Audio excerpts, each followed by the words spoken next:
Eto, pag-usapan natin, dapat ganito ang balita. Hindi yung matungkol doon sa brief sa Taal, yung pagbebenta rin ng luxury cars, at yung kay Alice Guo. Pero mamaya di-discuss natin itong patungkol kay Alice Guo. Tila naging sentro ng bidding operations ang Palawan mula late 2023. Ayon yan sa isang source na dumulog sa Billionaire News Channel. Ayon sa datos na nasa DPWH website, 7 kontratang nagkakahalaga ng higit 1.1 billion pesos ang nakubra ng kumpanyang Octagon Concrete Solutions Incorporated at mga ka-joint venture nito sa Palawan sa mga taong 2024 at 2025. Ito ang mga kaparehong taon kung kailan itinalaga si former House Speaker Martin Romualdez. Buhaya talaga to si kung kailan naging caretaker nung Palawan si Romualdez, doon nagkaroon ng 1.1 billion na kontrata. Doon lang. Martin. Iba ang magic mo, tambaluslos. Tapos sasabihin ni Claire Castro, maganda na yung investigasyon nangyayari. Hindi nyo nga maturo si Tambi. Anong sabi ng amo mo si Bongbong Marcos? Wala pa siyang nakikita. Naunaan pa kayo ng media makakita? Naunaan pa kayo ng ibang makakita ng kalokohan niya? Ayaw niyong sundan yung investigasyon, nilabas ni Saldico, ayan Tapos sasabihin ng presidente niyong adik? Maganda yung naging resulta ng investigasyon at sa ngayon wala pa silang makita kay Tambi. Kalokohan! Bilang caretaker ng Palawan 1st and 3rd Districts matapos pumanaw ni na Congressman Edward Hagedorn at Edgardo Salvame. Ka-joint venture ng Octagon sa mga proyekto ang ilan pang kontrobersyal na mga kumpanya tulad ng Wawaw Builders at Mac Builders na dati na ring na-blacklist dahil sa mga delayed na proyekto. Ayon sa DPWH documents na nakuha ng BNC, si Milton Ngu ang nakalagay na Authorized Managing Officer ng Octagon ngayong 2025. Siya ang kapatid ng businessman at dating government envoy na si Maynard Ngu, na una na ring nadawit sa flood control scandal bilang bagman umano ni Senator Cheese Escudero. Maynard Ngu and I are close friends and we go years back.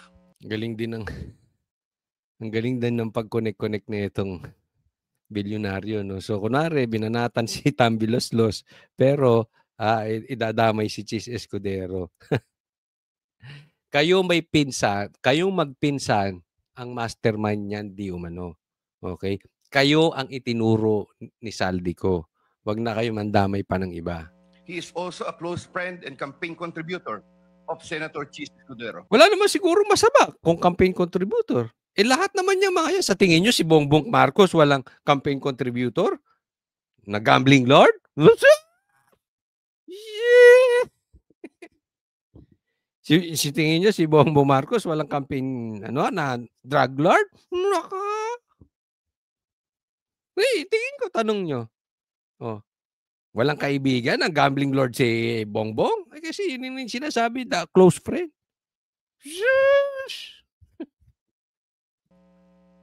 Maynard Ngu asked me to submit a list of projects. I personally submitted a list of projects to Maynard Ngu. Deliveries of cash were personally made to me, by me, to Maynard Ngu at his office in Manila. Pero base sa iba pang dokumentong nakuha ng Billionaire News Channel, hindi lamang si Ngu ang may mataas na posisyon sa Octagon. Natuklasan kasi ng aming team na major shareholder ng Greenergy Holdings Incorporated ang nasabing kumpanya. Sa isang 2024 Securities and Exchange Commission filing ng Greenergy, isang Norman Vincent Bungubong ang nakapirma bilang Chairman at Chief Executive Officer o CEO ng Octagon. Ayon sa source ng Billionaire News Channel, minsan na naging executive assistant ni Romualdez si Bungubong nang i-appoint niya ito noong 2022. Matindi, di ba? So, diyan pa lang, kitang-kita mo na, di ba? Maliwanag. Bakit kayo napunta sa Taal na naman? Ano iniimbestigahan nyo? Sabi nyo, pupunta kayo kung saan ang ebidensya kayo dinadala. Ayan, lumobo. Lumobo dyan sa Palawan. Simula nang naupo at naging caretaker si Tambi. Tapos, hindi nyo naman iniimbestigahan. I-appoint niya ito noong 2022. Ayon sa datos ng DPWH, una nang nakakuha ng mga kontrata ang Octagon sa Palawan noong 2017 at 2018, pero nasundan lamang ito noong 2024 na. Dumulog kami sa opisina ni former Speaker Romualdez. Anila, hindi raw parte ng staff ng kongresista si Bungubong. Wala rin daw itong koneksyon kay Romualdez. Para sa agenda, Ang issue dyan, noong naupo, kasi ako sa totoo lang, hindi ko masyado munang binubusisi yung patungkol sa kontraktor, si ganito, sa DPWH, sa secretary. Yes, dapat imbestigahan. Pero hindi naman gagalaw yan ng walang timon. Hindi yan gagalaw ng walang politiko. Ito na nga, it's very obvious na lumobo lang yung mga kontrata patungkol dyan sa Palawan nung naupo si Tambi. Yan ang concern natin. Doon muna tayo sa mastermind. Kasi mapipigil natin yung patuloy na nakawan pagka meron tayong mapapanagot na mastermind. Hindi yung mga bubwit. Kasi yung mga bubwit na yan, gasino lang palitan yan ng mga ano. Halimbawa, ang mastermind lang. Halimbawa lang to si Bongbong tsaka si Tambi. Patatanggal lang nila yung mga kontraktor, ipakulong nila yan, papalitan lang na ibang kontraktor. Napakadaming kontraktor sa Pilipinas. Ang dami mo nalokong kontraktor. Ako din, naloko ko. Ang dami akong naloko kasi ipapagawa ka, pag pinagawa ka sa bahay, di ba? Alam ko na i-experience nyo yan. O, naloloko din kayo ng kontraktor, di ba? So, pero maliliit yun eh. Ang daming contractors, di ba? So, kayang palitan yan, madali lang yan. Pero panagutin mo yung mataas. Halimbawa, si speaker, panagutin mo. Alam mo, dapat mapanagot. Bakit? Kung may kinalaman talaga si speaker, napakalaki po kasi ng power ng speaker pagdating sa budget. Ngayon, pag naturuan ng leksyon tong speaker, yung mga susunod pang magiging speaker, magtitino. Iisipin nila, eto nga si Tambi nakulong. Kapatid pa ng presidente. Lalong-lalo na kung even si Bongbong Marcos mapanagot. Kasi napakalaki din ng power ng presidente. Tingnan mo, kinuman nila si Saldico na mag-insert ng 100 billion. Deliveran siya ng 25 billion. Di umano. So, magtitino rin yung mga presidente. Kasi, gising na ang taong bayan sa ganitong klaseng nakawan. Itong dalawang posisyon na ito is so powerful na tama si BP Sara. Diba?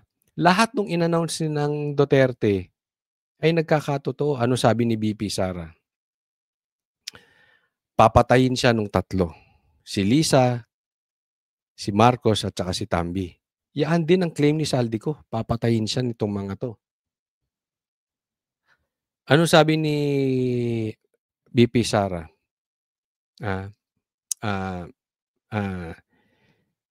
Ang may hawak ng pera ng Pilipinas ay dalawang tao lang.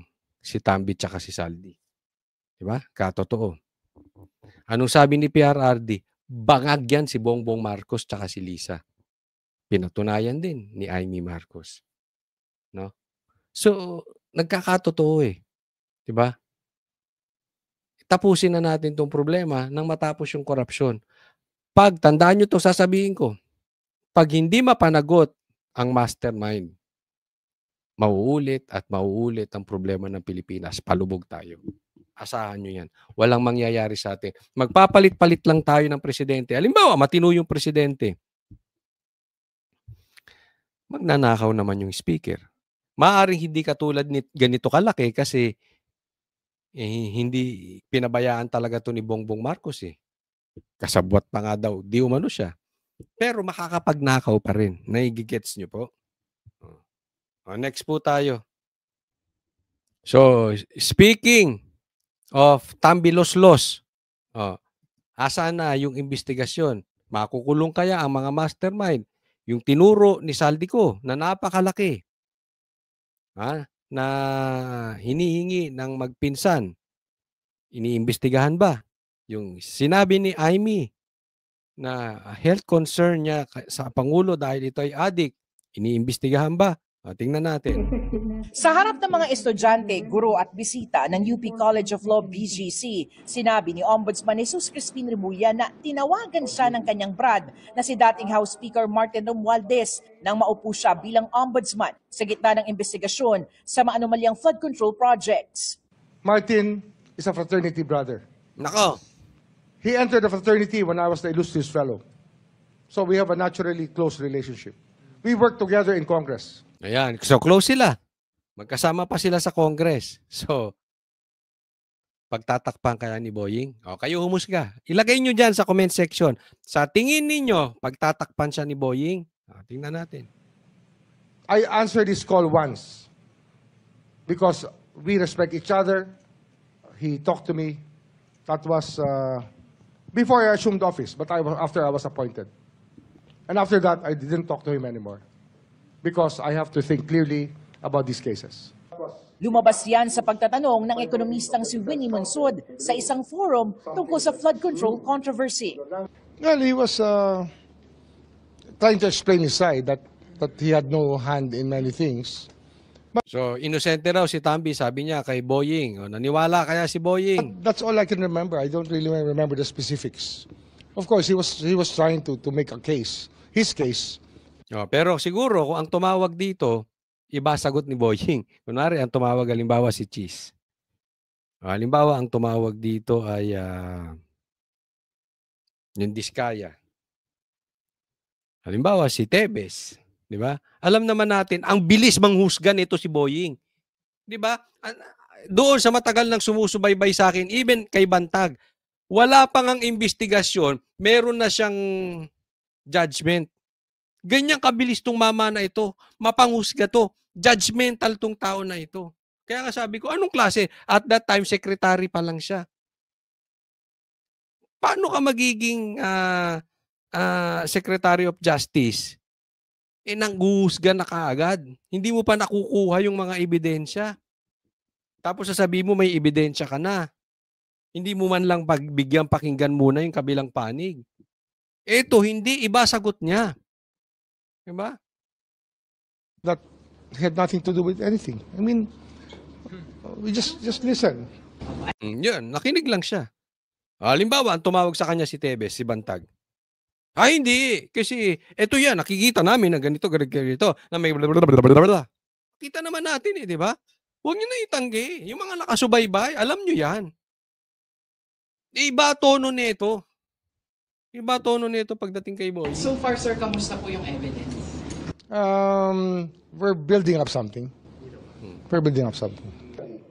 Yan, di ba? Building up something. Yung kay sinabi niya, case closed na. Di ba? Ganun agad. Ang ngayon, will building up something. Iba tono niyang kay Bantag tsaka kay Tebes. Case closed na. Di ba? Yung issue kay Bantag at kay Tebes, ano lang yun eh. I mean, kasong murder yon, okay? Hindi natin dina-downplay yon, pero walang direct connection sa buong Pilipinas. Walang connection directly doon sa kakainin ng bawat Pilipino. Ito, bilyon ang nakawat. Ang sa akin, hindi ko sinasabing maging judgmental ka. Ang sinasabi sa akin, iba ang tono mo pagdating sa iba. Iba ang tono mo pagdating dyan sa brad mong yan. Pero, alam ko, mag-iiba rin ng tono to. Bakit? Mamaya, pag-usapan natin. Hindi na raw nakausap muli ni Remulla si Romualdez na dinawit ni dating Congressman Zaldico sa mga insertion at kickback mula sa budget. Si Romualdez din daw ang nagbanta kay Ko na huwag nang bumalik ng bansa. Sinabi rin noon ng dating security consultant ni Ko na si Orly Gutesa na naghahatid sila ng mali-malitang pera kay Romualdez sa mga bahay nito. So when you think it will be filed within gaano katagal makasampahan ng kaso to si Boying? Yun ang tanong ni Munsod, Winnie Munsod. the year, I mean not this year, but at least in the next 6 months or 9 months? Oh, yes, yes, ma'am. You think so? Yes, ma'am. Duwag din yung tanong mo, Willie Monsod. Sa tingin mo ba makakasuhan mo siya? Maybe not this year. Maybe within 6 to 9 months. So, ibig mong sabihin, Willie Monsod, parang tinatanong mo, sige, okay lang. Okay lang, hindi siya makasuhan this year. Hindi po ganun. Mali yun. Justice delayed is justice denied. Mali ring magtanong to si Monsod. Ba't hindi nyo na makasuhan ngayon? Kaliwat kanan na yung ebidensya na lumalabas. Hindi nyo imbestigahan si Tambi. Si Bongbong Marcos may listahan na. Wala doon sa listahan niya si Tambi. So, ibig mo sabihin, for the meantime, mark safe si Tambi tsaka si Bongbong. Yan ang issue niyan. Alam nyo kung ba't ko nasabing mark safe? Kasi si Tambi, kaya hindi nila gibain, it will connect to Bongbong Marcos. Si Tambi, paliwanag ko mabuti, si Tambi at saka si Bongbong Marcos, kung sila talaga ang mastermind, gaya ng sinasabi ni Saldico, magkakalaglagan yan. And until such time na hindi ipakulong ni Bongbong Marcos si Tambi, Tambi will not speak against Bongbong Marcos. Ganyan din nila prinotektahan si Saldico, di ba? Ayaw pa uwiin. Ang daming excuses. May sinasabi sila hindi nila makancel yung passport kasi walang kaso, wala pang utos ang korte. Nung bumaligtad si Saldi, minamadali na ang kaso ni Saldi. Minamadali na kanselahin yung passport para mapauwi. Kaya nga sinasabi ko sa inyo, ang sagot ngayon ni Boying ay hindi judgmental gaya doon sa iba. Dito, may leeway siya kay Tambi. Parang nga nag-aabogado pa siya kay Tambi. Sipin mo 6 to 9 months, 2026, doon pa lang masasampahan ng kaso. Ang gago, di ba? Oh. Bakit? Hindi kasi ituturo niyan yung amo nilang si Bongbong Marcos. Pero mag-iiba tono nito. The moment na bumaligtad si Tambi, tingnan nyo, pagbaligtad ni Tambi, may kaso agad yan. Instant yan. Baka kinabukasan lang may kaso agad. Alam mo, Tambi, mapapansin mo, nilalaglag ka na ng ibang congressman. Tingnan mo na lang to. Hindi ko napapangalanan to sinong congressman. Pero kitang-kita. Yung congressman na bata ni Bongbong Marcos, ginigipit ka na. Diba? Gusto niyo malaman ng pangalan? Nagsisimula sa letter. Ginigipit ka. Halatang halata. Bago ka maunahan, magsalita ka na, Tambi. Mag-tell all ka na. Maniwala ka, ilalaglag ka ni Bongbong Marcos. Aantayin mo pa ba? Bumagsak si Bongbong Marcos, lupog yung kanyang barko at hilahin ka pababa o ngayon ka na magsalita. Diba? Kasi, huwag mo nang protektahan yung kalagayan mo. Kasi it's for sure ilalaglag ka niyan si Bongbong Marcos. Tingnan nyo yung paligid ni Bongbong Marcos. Tingnan nyo. Vloggers, mga kampi niyang politiko, binabakbakan. Si Tambi. Ha? Lahat yan. Lalaglag ka niyan. I'll hold you to that. Yes, ma'am. Si Remulla, inulit na susundan ng ebidensya kahit saan man ito mapunta. Kahit pa kay Pangulong Bongbong Marcos na sinasabi ni Ko na nag-utos raw magpasok ng 100 billion peso insertion sa budget. Kahit sino pa po ito. Wala naman tayo magagawa kasi nandiyan na yan eh.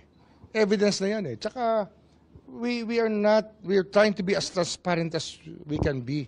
Kasi nga, ano na to, this is already an issue close to the hearts of Filipinos. Yan. Yung DOJ mo napunta sa sabongero na naman eh. Hindi naman niya hawak yun. Ombudsman na siya.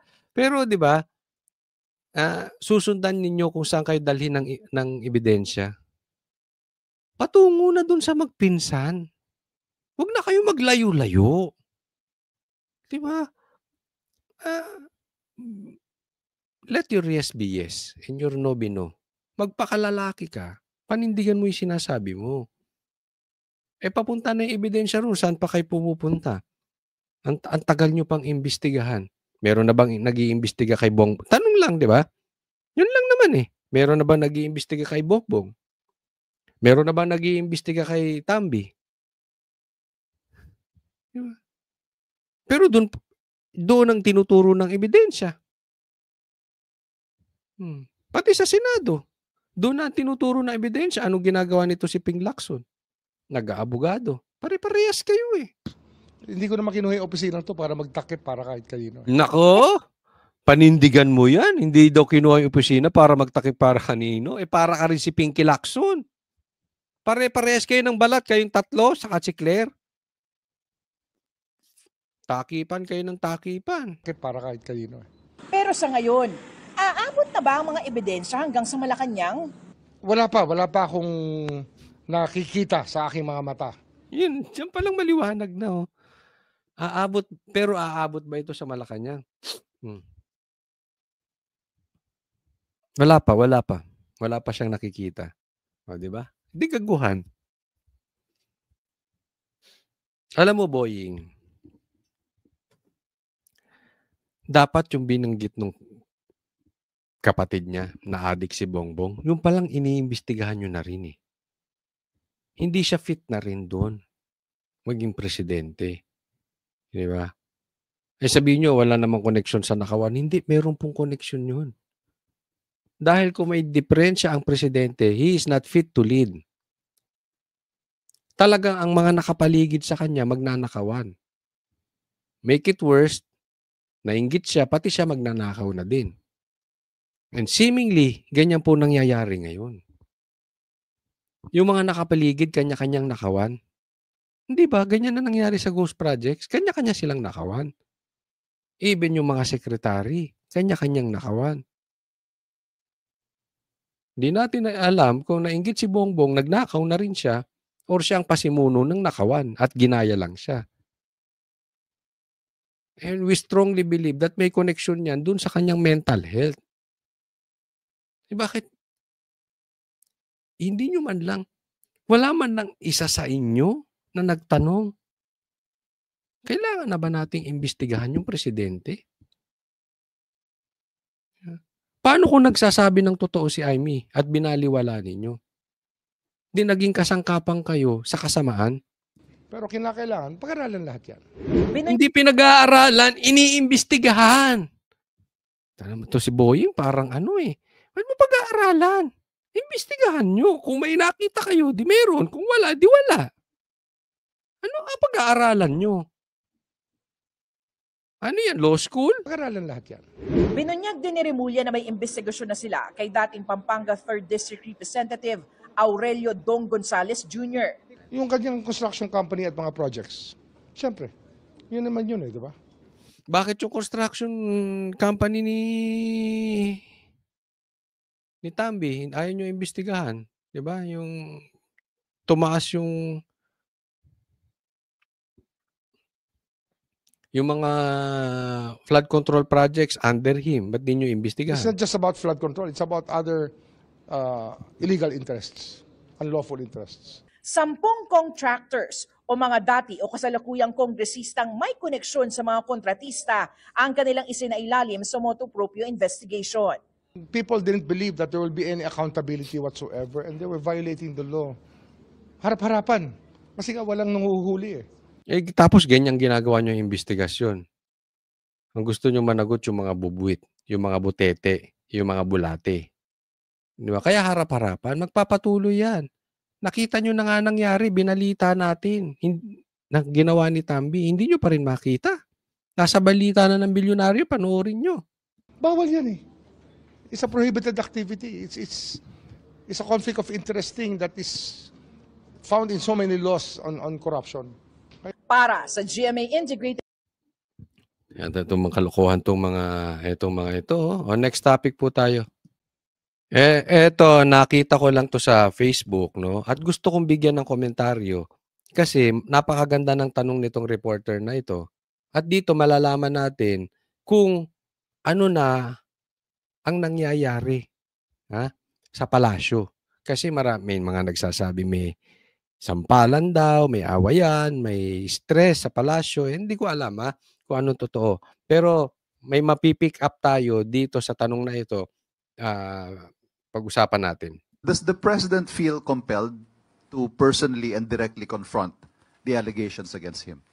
Yan. Dapat ba na yung presidente mismo ang sumagot doon sa mga sinabi ni Amy Marcos at saka yung patungkol sa flood control?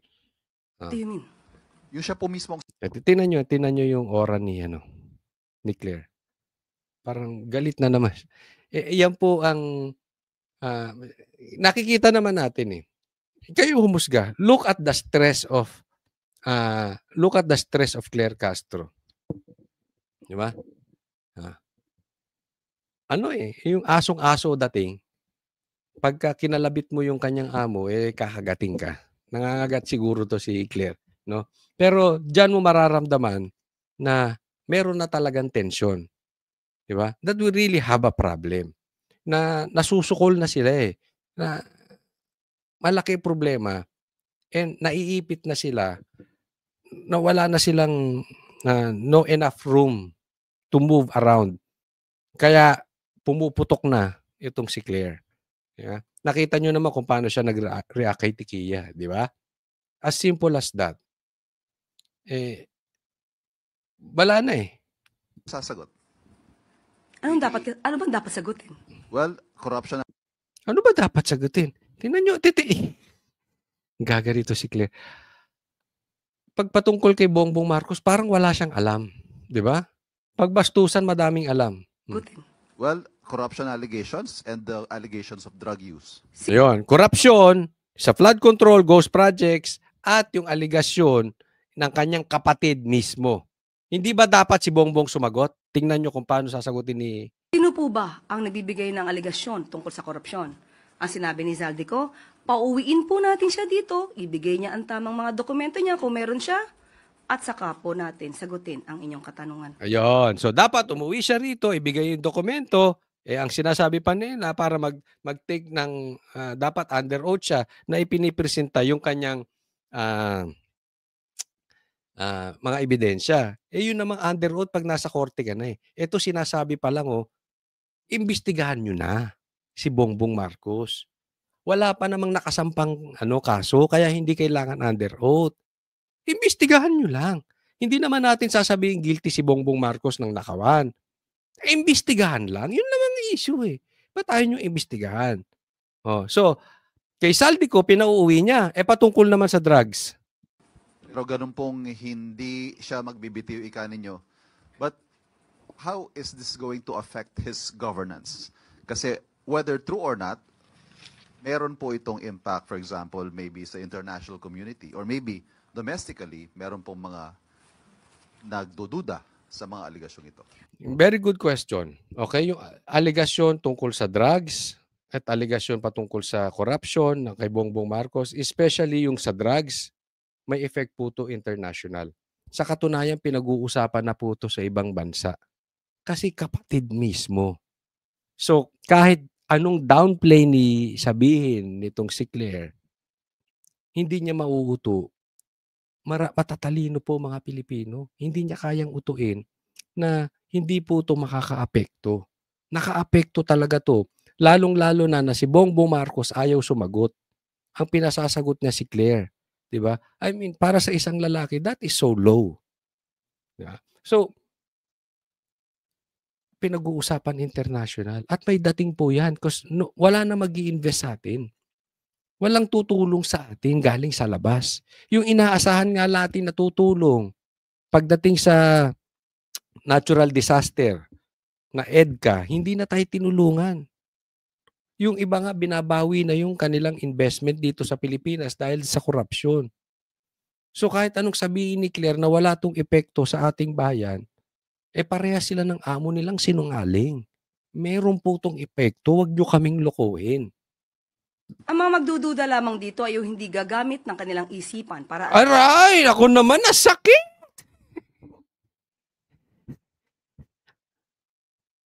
Ang magdududa lang daw dito kay Bongbong Marcos ay yung hindi gumagamit ng isipan. So, ibig mo sabihin, yung mga investor natin na nagsisilayas, hindi gumamit ng isipan. Yung mga investor natin sa stocks, nagbebenta na ng stocks nila, lowest na po ngayon, hindi gumagamit ng utak. Ang taas na ng dolyar, ang taas na ng gasolina. Wala nang mahina na ang peso dahil hindi maganda nangyayari. Ibig sabihin, hindi sila nag-iisip ng tama. Ako, sige, tanggapin ko. Matalino ka, abogado ka eh. Diba? Pero yung mga Pilipino, yan ang iniisip. Mayroong problema si Bongbong Marcos. Hindi nyo naman ikakailayan. Adik si Bongbong. Kaya nga takot kayo magpa-drug test eh. And we are beyond drug test. Na-vlog ko na po ito kahapon. Wag na po nating hingin ng drug test kay Bongbong Marcos. Bongbong Marcos is an addict. Period. Kinonfirm yan ng kapatid. That is very big na resibo, na ebidensya. Diba? dami ng katotohanan. Matagal ng issue ang mga binabato sa Pangulo. Ito ay napasinungalingan na natin. Nagkaroon na po ng resulta na galing sa St. Luke's. Ngayon, St. Luke's na naman. Ha? May nakakita ba nung nag-take siya sa St. Luke's? Pangalawa, pinag-usapan na po yan sa Senado. Hindi po kasama, di umano sa aking pagkakaalala ang cocaine. At pangatlo, hindi po yan hair follicle. Kasi pag ihi lang yan, madali mawala. Okay? Ang pinag-uusapan ngayon. Ngayon, yung St. Luke's yung dati. Ang sinasabi ni Amy, ngayon, gumagamit pa rin siya. Yung result nung sa St. Luke's, hindi pa siya presidente. Ang issue namin, wala akong pakialam kung addict siya before. Ang issue namin, ngayong presidente siya na siya ang nagdidesisyon sa Pilipinas, siya ang nagdidesisyon ng bilyon ng pera ng Pilipinas, dapat nagpa-drug test siya. Pero hindi na namin hihingin. Sinabi na nung kapatid niya, addict siya. Yun ang malaking problema natin. Kasi ngayon addict siya, presidente siya. Walang connection yung St. Luke's. Huwag po nating lokohin ng tao. Dati yun eh. Hindi ako naniniwala dun sa resulta sa St. Luke's na yun. Bagamat, hindi problema ng St. Luke's yun kasi nawawala yan, hindi hair follicle nga, gaya na sabi ko. Pero wala nang issue yun. Totoo man yan or hindi, yung ngayon ang issue. Di ba? Ngayon addict si Bongbong eh. Nakikita, ngiwi-ngiwi nga eh. Including yung asawa niya at pati si Sandro. May namatay ngang kasamang nag-cocaine. Si First Lady eh. Sa LA eh, di ba? Asawa ng nasa entourage niya. Di drug test. At pati po yung mga AI video na ipinupukol sa Pangulo na napatunayang peke, lahat po yan ang nasagot na. So, hindi po ito... hindi ako naniniwala dun sa video na yon. Hindi ko sinasabing totoo, hindi ko rin sinasabing hindi totoo. Okay? Pero hindi po ako clear. Kaya ako malakas ang loob magsalita. Hindi ko sinakyan yung video na yan kung totoo yan or hindi. Kasi ang issue yung ngayon. Simula 2022, nag-drugs pa ba siya o hindi? Yung dati, hayaan na natin yun. Addict man siya o hindi. So be it. Makakasira sa Pangulo dahil alam ng taumbayan, mas maraming taumbayan ang naniniwala sa ginagawa ng Pangulo para sugpuin ang korupsyon. Anong naniniwalang sugpuin? Wala pa nga nakukulong. Have you spoken to the President since last night nung nag-deliver po ng speech niya si Senator Amy? Napapansin po kasi natin sa messaging ninyo ngayon, you're not holding your punches anymore. What do you mean I am not holding my punches anymore? Okay, i-discuss ko lang yung kanina. Ito, okay? Ang tanong kasi niya, hindi ba dapat ang Pangulo ang sumagot? Kasi yan ang hinihingi ng taong bayan. Niligaw ni Claire yung tanong, ano ba ang dapat sagutin? So para sa kanya, nasagot na. Hindi na kailangan sumagot ang Pangulo.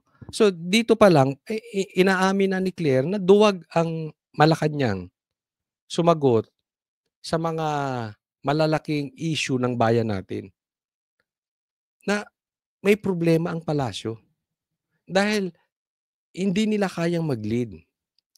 Si Bongbong Marcos nakaasa sa secretary niya, spokesperson at kung sino-sino sa pagdireksyon ng ating bansa. He will not really face the people. He is scared to face the people. Diba? Oh. Direkto nyo na pong kino-question ang mga aksyon ni Senator Amy, ang kanyang motibo. Ito ho ba ay may basbas ng Pangulo? Ayan, itong tanong dyan. Ito ba ay may basbas ng Pangulo yang mga sinasabi mo? Patungkol kay Amy, inaatake mo yung sinasabi ng tao. Salita ba ng Pangulo yan? May basbas ng Pangulo. Tingnan nyo kung paano niya iikutin na naman yung sagot. Hindi niya sabihin, yes, may basbas ng Pangulo. No, walang basbas. Diba? Kanina ang tanong. Anong tanong niya kanina? Hindi ba dapat ang Pangulo ang humarap? Hindi niya rin sinagot na yes, dapat ang Pangulo o no, hindi dapat ang Pangulo. Inikot niya. Ito, inikot So niya. messaging ninyo with what you're saying to the public about Senator Amy Marcos. Ang mandato ko dito, hindi lamang maging tagapagsalita ng palasyo, kung hindi ang mandatong ibinigay sa akin ng Pangulo ay to counter fake news. Ayun! Lumabas sa kanya. Ang mandato niya, ang trabaho niya, ay hindi lang maging tagapagsalita ng Pangulo, kung hindi maging attack dog. To counter fake news eh. Kaya lang yung fake news nyo, pag binubuking na kayo, yung totoo naman ng sinasabi, pero nahaharang nyo lang mailabas yung ebidensya, fake news. Yun ang tawag nyo sa fake news eh. Pagka hindi pabor sa Pangulo, fake news. So ano siya? To counter fake news, attack dog. Diba? Kung ibubuking nyo ang Pangulo sa kanyang katarantaduhan, sa kanyang kahinaan, sa kanyang pagdodroga, a-attack siya. Kokontrahin niya. Diba? Anong sabi niya? Fake news si Amy? Hindi totoo nagdodroga si Bongbong. Sinong naniniwala doon? Bukod doon sa tain na dilaw. Dahil ayaw mapaupo si BP Sara. Di ba kayo lang? So ang sinasabi po natin dito ay para malaman ng tao ano ba ang katotohanan. Kung hindi po tayo magsasalita, maliligaw ang kapwa natin Pilipino. Yes, nagkausap kami Stress na siya. Yes, stress na siya. So inamin niya, attack dog siya. ng Pangulo. Pero kung anong pinag-usapan namin, hindi ko na po i-reveal sa inyo. Again, the question, ma'am. May basbas po ng Pangulo ang inyong Ito mo, inulit. Ibig sabihin, hindi nasagot yung tanong niya. Yung pag-atake mo ba, yung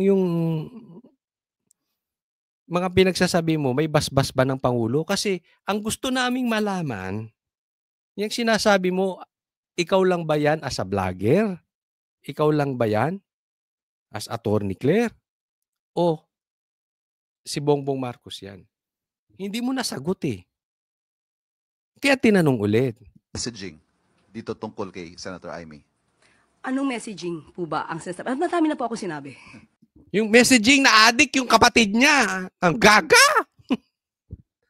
Ano marami ka nang sinabi? Yes, ma'am. Yeah, all of the things you said. Okay, muli, uulitin ko po, ang ating isa sa mandato ay to counter fake news. So lahat ng aking sinasabi dito, at ito ay para ma-counter ang fake news, lahat po yan ay may basbas mula sa Pangulo. Ayun. So ano nga, hindi attack dog. Kasi hindi naman fake news. I mean, okay, sige, tanungin ko kayo, to be fair. Sino sa tingin ninyo ang fake news? Si Claire o si Amy? Kung addict si Bongbong Marcos, fake news to si Claire kasi tinatanggi niyang addict yung amo niya. Sino ba ang fake news? Kami na sinabi namin ang daming baril na pumasok sa QJC o si Claire na sinasabi niya walang baril. Nag-a-agree siya doon sa amo niya na walang baril pumasok sa QJC. Sige, sino ang fake news? Kami o siya? Si Amy o siya? Sige, tanungin ko kayo. Kayo pati mga dilawan tsaka pula. Sino sa tingin ninyo ang fake news? Pag-usapan natin itong balita ng GMA News. Napaka-importante nito ha. Dito sa balita ng GMA, makikita na natin ang kalagayan ng bansang Pilipinas kung saan na po patungo yung investigasyong ginagawa patungkol dito sa flood control projects. Okay? Tingnan po natin to. Tingnan! Mahigit 50 hinihinalang buto ng tao. Damit ang na-recover ng PNP CIDG 4A sa Taal Lake matapos ipagpatuloy ang paghahanap sa missing sabongeros ngayong buwan. Ayon sa DOJ, pambihira, no? Pambihira. Okay, so ngayon, dito sa Taal, meron na naman silang nakitang bulalo.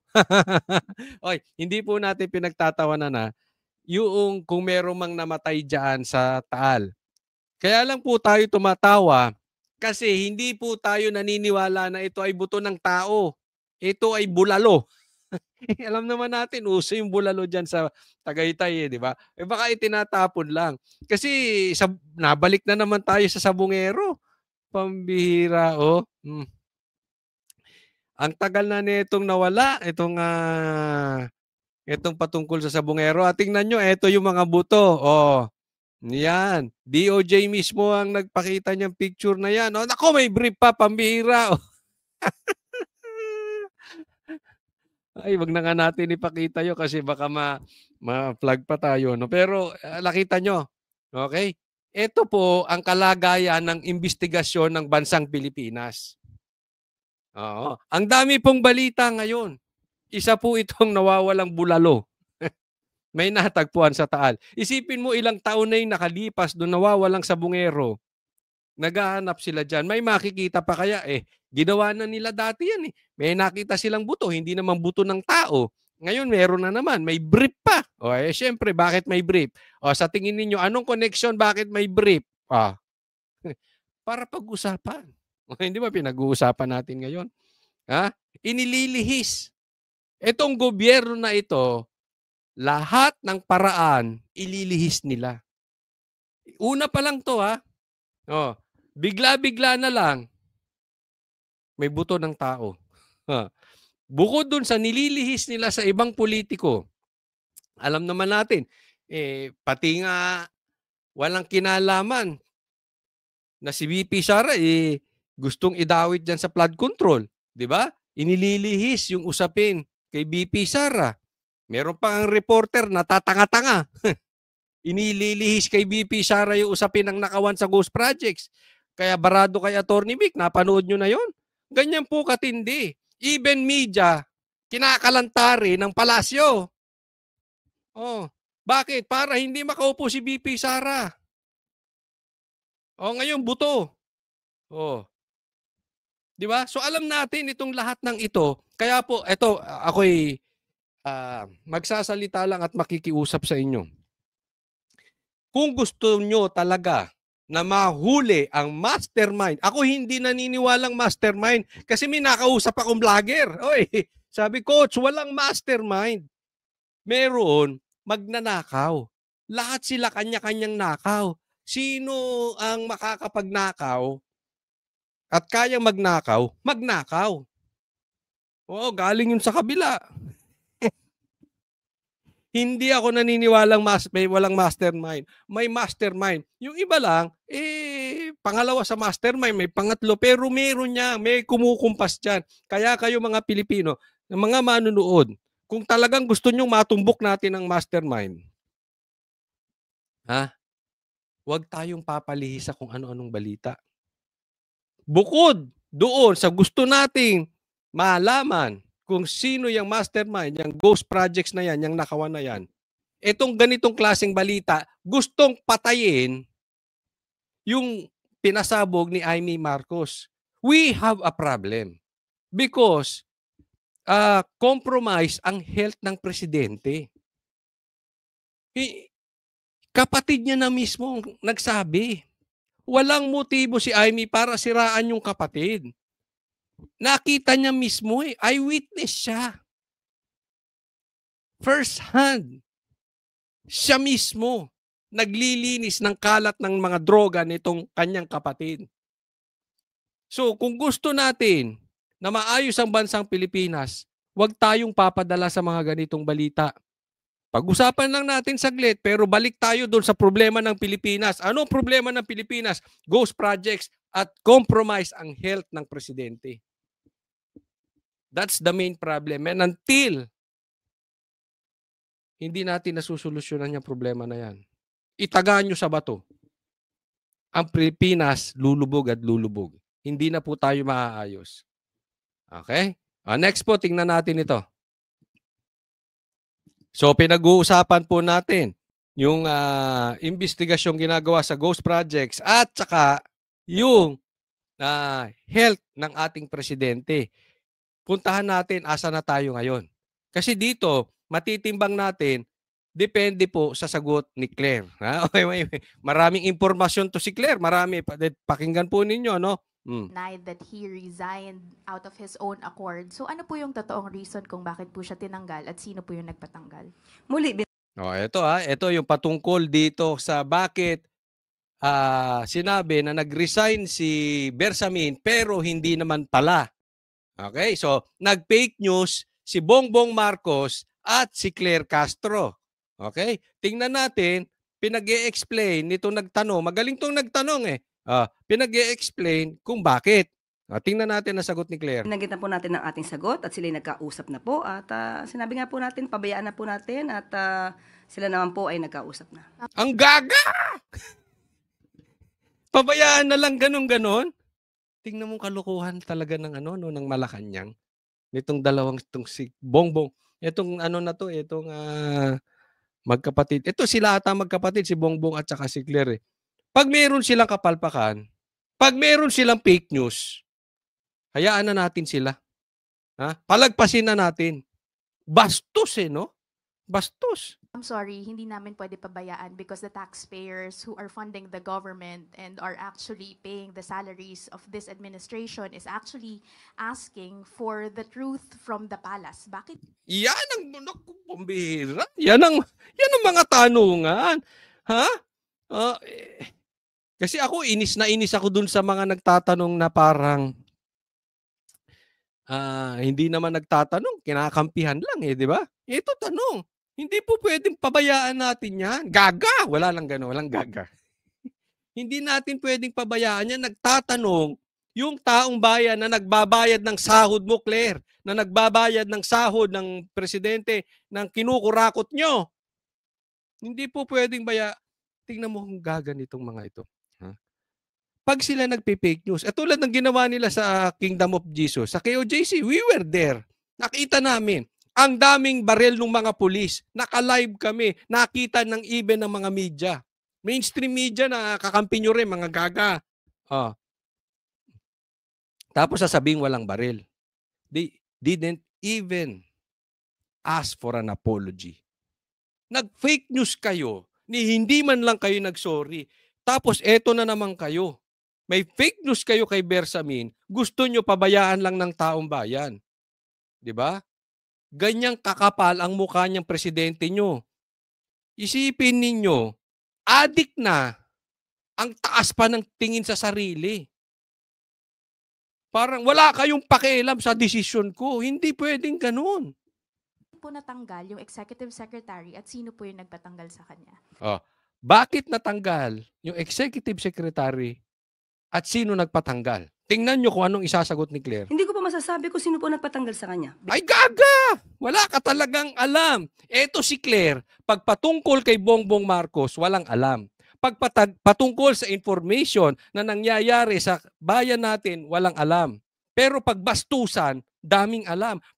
Pagdating kay BP Sara, madaming alam. Pagdating sa mga Duterte, madaming alam. Ikaw ba spokesperson ni Bongbong Marcos o spokesperson ng kabastusan? Ikaw ba spokesperson ni Bongbong Marcos o spokesperson ng Duterte? Kasi mas marami ka pang alam sa kagagahan Pero pag bulilyaso ng presidente, wala. Kasi may tumawag daw kay Bersamin, mag-resign ka. Ang tinatanong, sino yung tumawag? Sino ang nagpapatanggal kay Bersamin? Hindi natin alam eh. Hindi si Bongbong daw yung tumawag. Sino? Sino ang gustong magpatanggal kay Bersamin? Sino ang tumawag? Si Claire, walang alam. Again, kasi hindi bastusan. Pag bastusan, may alam. Pag palengkehan, may alam. Alam mo ako medyo ako dito kay Claire. Kasi vlogger to. Okay? And at the same time, lawyer. Sana, ang dinala mo sa PCO, yung pagiging lawyer mo. Hindi yung pagiging vlogger. Hindi ka nalalayo. Siguro lamang ka lang na isang paligo dahil mas maputi ka kaysa kay Gadon. Pero parehas sila na parehas ni Gadon. Pangpalengke. Ang dinala niya dyan, yung ugali niyang vlogger, gayahin mo yung ibang abogado. Di ba? Kakahiyang abogada to. Oh. Binanggit ko po kanina na hindi ko po alam kung sinong kausap niya. Wala Kung yun ka po ang talagang alam. nababasa ng palasyo, dahil sinabit niya naman po ang sarili niya sa President's prerogative, yan lang po ang ating masasabi. At tinanggap po ang sinasabing resignation. Okay, ma'am, just a follow-up question. If you could not give us the exact reason for... Wala, iha. Wala talaga masasabi yan. Tanungin mo, si Duterte, asa na kaya si BP Sara? Tanungin mo. O, alam niya. Bersamin's removal. The former executive secretary was not the first official who actually experienced this kind of treatment na parang they were caught by surprise with their removal. We saw the removal of Baguio City Mayor Benjamin Magalong from the ICI. Yan. Na-explain na nitong babaeng to, tong reporter na ito, na hindi lang to first time na nangyari. Babanggitin niya yung mga iba na bastusan yung pagkakatanggal. Malalaman na lang sa iba. O kaya palalabasin na nag-resign. Pero minsan nauunahan pa nga, katulad nangyari kay Bersamin. Una silang naglabas sa media kesa masabihan yung tao mismo. Bago mag-submit ng resignation letter, bastos talaga to. Bastos. Sa bagay, adik eh. Di ba? Huwag kang magalit sa akin na kapatid mo nagsabi, adik ka. Ano aasa mo sa adik? Di bastos. Also the removal of former DPWH Secretary Bonoan from his post. Bonoan. Si Magalong daw. How does the palace actually explain the seeming trend of unceremonious removal of high-ranking officials? Unceremonial removal of high-ranking official. Di ba? Kaya kung nagagawa niya yan, but alam mo, katangian na ni Bongbong Marcos yan. Traidor. Sa bagay, katangian talaga ng adik yan eh. Pag kailangan ka niya, lalapitan ka, pag wala ka ng gamit, tapon ka na. Diba? Ginawa niya yan kay Sara, even kay Torre. Tingnan niyo nangyari kay Torre. Saglit lang naging chief of police. Diba? Manggagamit to si Bongbong Marcos, traidor pa. In the Philippine seat of power. Tanong po natin, tinanggal po ba si Mayor Magalong? Sino po bang nag-resign? Ang huli natin pagkakasabi tungkol kay Mayor Magalong ay ipapatignan, ipapacheck, ipapa-assess sa legal team. Paano ang gusto mong paimbestigahan yung tennis court? Diba? O si Magalong, sabi niya hindi naman daw si Magalong. O si Bersamin. Kung mayroon ba na-violate, wala pong nagpa-resign kay Mayor Magalong. Okay, Bersamin. Action niya po yan, voluntaryo. Kaya hindi po pwedeng isama o sabihin na may unceremoniously call for his resignation. Yung nire-raise po na... Ako kasi, teka muna, idagdag ko, Iha, mauna ako ha. Ako sa tingin ko yung ginawa kay Attorney Trixie tsaka kay Attorney Vic Rodriguez. I really don't know kung pinag-resign sila or talaga. Kasi sabi ni Attorney Vic at tsaka ni Attorney Trixie, nag-resign daw sila. Pero pasensya na po mga kaibigan natin ito, nakakasama natin. Even Attorney Vic is my classmate. Pero I don't believe na nag-resign siya. Nag-resign siya talaga, pero pinag-resign. Di ba? Pinag-resign siguro. Bastos eh. Basta bastos. I really don't know. I'm being honest. Pero yung ginawa sa kanila, ang punto ko po, ay ugali na ni Bongbong Marcos. Ilalagay ka, tapos pagka hindi ka kayang pilipitin, saglit lang tatanggalin ka na. So ang gusto nila ay hindi tao. ang gusto nila dyan sa posisyon tuta. Di ba, Claire? Ang gusto nila dyan sa posisyon attack dog. Di ba, Claire? Ang gusto nila dyan sa posisyon, possibly, in my opinion, I strongly believe in this, susunod kay Lisa. Yeah? Pag may inutos, wala nang question. Kalimutan mo yung tama o mali. Ang importante, utos ng presidente. Yan nga, sinabi ni Saldico eh. What the president wants, the president gets. Parang ang utos ng hari ay hindi mababali. Unceremoniously call for his resignation. Yung nire-raise po nitong mga opisyal na to is that nauuna lagi daw po yung yung announcement before they were actually called on or discussed yung issue with themselves. How does the palace respond to that? Na may parang gap in terms of communication within the president's inner circle? Tandaan po natin, lahat naman po kami ay ang aming service ay upon the pleasure of the president. Hindi yun ang issue. Alam naman natin ang secretary is upon the pleasure of the president. Siya ang naglagay dyan, anytime pwedeng tanggalin.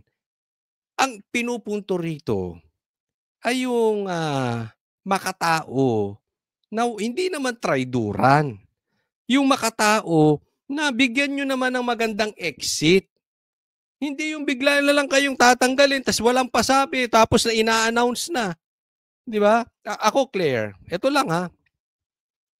Sobra ka makakapit sa pamilyang Marcos. Diyan sa mag-asawang yan. Sige, samantalahin mo yan.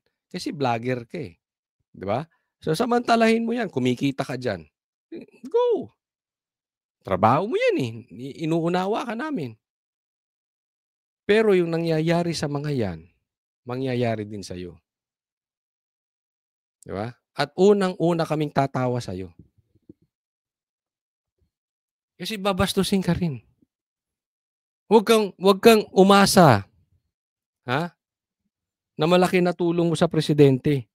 Kung si BP Sara nga, ang laki ng natulong. Si PRRD nga eh. Akala mo? Sige. Magmakataas ka dyan sa posisyon mo. Alam mo, may balita pa rito patungkol doon. Ewan kung asan na banda yun eh. Yung patungkol dito sa tinatanong, yung tungkol dito sa gagawin daw secretary. Ha? Pero pabiro. Pabiro naman. Daw. Pabiro na gagawing secretary itong si Lisa Marcos. Alam mo, pag ginawa nyo yan, nakakahiya na kayo, Bongbong Marcos. Ha? Ako, there is no really reason para magbiro ng ganyan. Habang dumadaan ang problema na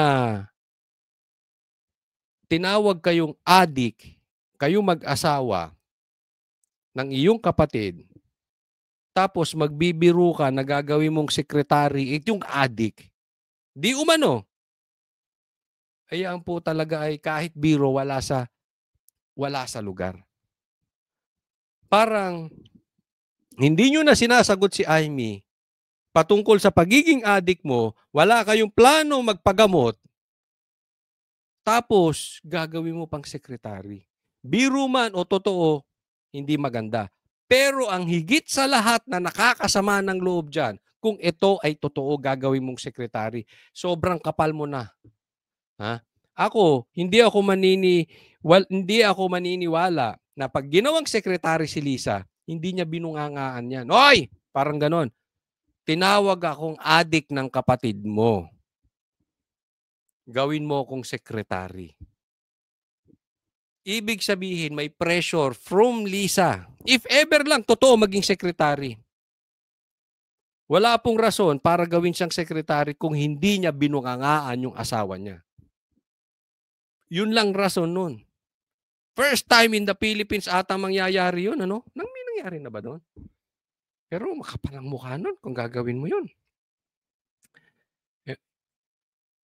Kay Gloria ba nangyari? Hindi ko alam, hindi ko maalala. But anyway, weak ka talaga, Bongbong Marcos. Huwag mong uulitin yan, ha? Huwag na. Next po tayo. Ito, gusto kong bigyan ng komentaryo itong sinabi ni statement ni Claire Castro. Okay, pag-usapan natin. Sabi niya, mahigit 3 buwan pa lang. Pa lang. Dapat ang pagkakasabi mo dyan, mahigit 3 buwan na. Hindi pa lang. Wrong grammar ka, Claire. Simula nang paimbestigahan ni Pangulong Marcos Jr. ang issue ng korupsyon, may nakikita ng resulta ang taong bayan. Gaga. Ano nakikita ang resulta? Oy, kayo ba may nakita kayo resulta? Sabi niya, 3 buwan pa lang may nakikita ng resulta ang taong bayan.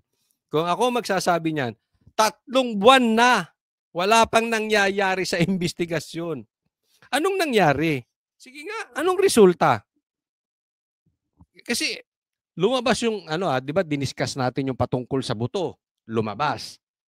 Bigla ang daming balitang bago ngayon. Pangalawa, ipinagmamalaki nila yung resulta na nakuha nilang na kumpiska nilang kotse, luxury cars ng Diskaya at na-auction na. Meron nang bumili.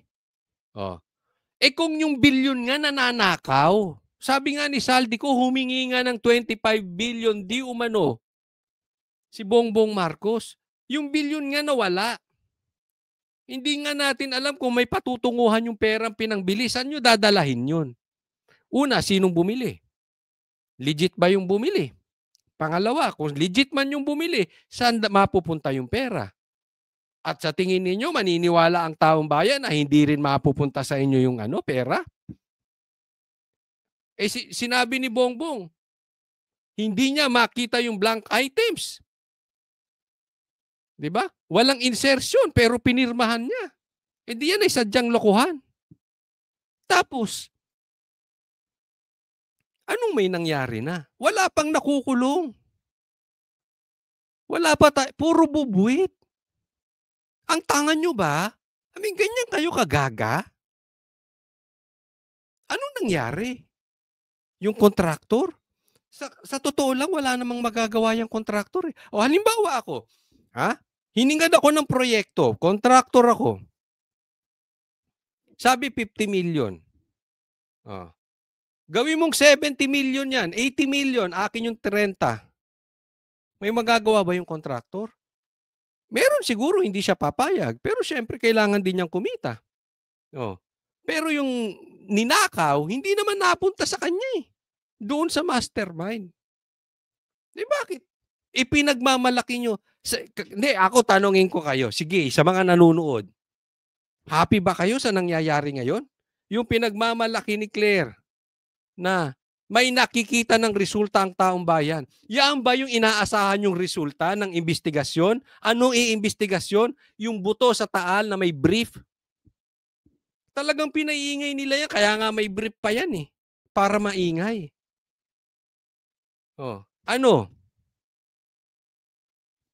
Yung pagkakabenta ng mga luxury cars ni Diskaya? Pero yung tinumbok ni Saldico na mga mastermind na si Tambaluslos at saka si Bongbong Marcos, walang issue? Ay gaguhan to. Gaguhan na, pinagmalaki pa ni Claire. So, para kay Claire, pag tiningnan mo yung statement ni Claire na ganyan, parang proud siya. Saan ka nakakita na 3 buwan na iniimbestigahan bilyon? Wala pang nakukulong. Yung nagnakaw nga lang dyan sa grocery, kulong agad eh. Ito hindi lang sa walang nakukulong. Wala pang pinatutunguhan yung investigasyon. Wala, ang layo. Tingnan nyo yung ginawang investigasyon nung 2 tsuwariwap, yung 2 tuta sa Senado. Nagka-leche-leche yan. Walang direksyon yung investigasyon. Matindi yung binitawan ni Diskaya. Matindi yung binitawan ni Amy Marcos. Ni-imbestiga, wala kayong ginawa. Lahat kayo nag-abogado sa adik. Wag na tayong maglokohan. Mas pagmamalaki mo. Ganito kababa ang tingin ni Claire sa taong bayan. Sa tingin niya, bobo taong bayan eh. Hoy, maging masaya na kayo ha. Nabenta na yung luxury cars ni Diskaya. Bilyon yung nawawala. Anong pinag-uusapan natin? Luxury car? At saka brief sa Taal? Ano? Asan? Asan ang pinagmamalaki nyo? Ginagago kayo nito. Ha? Ginagaga kayo.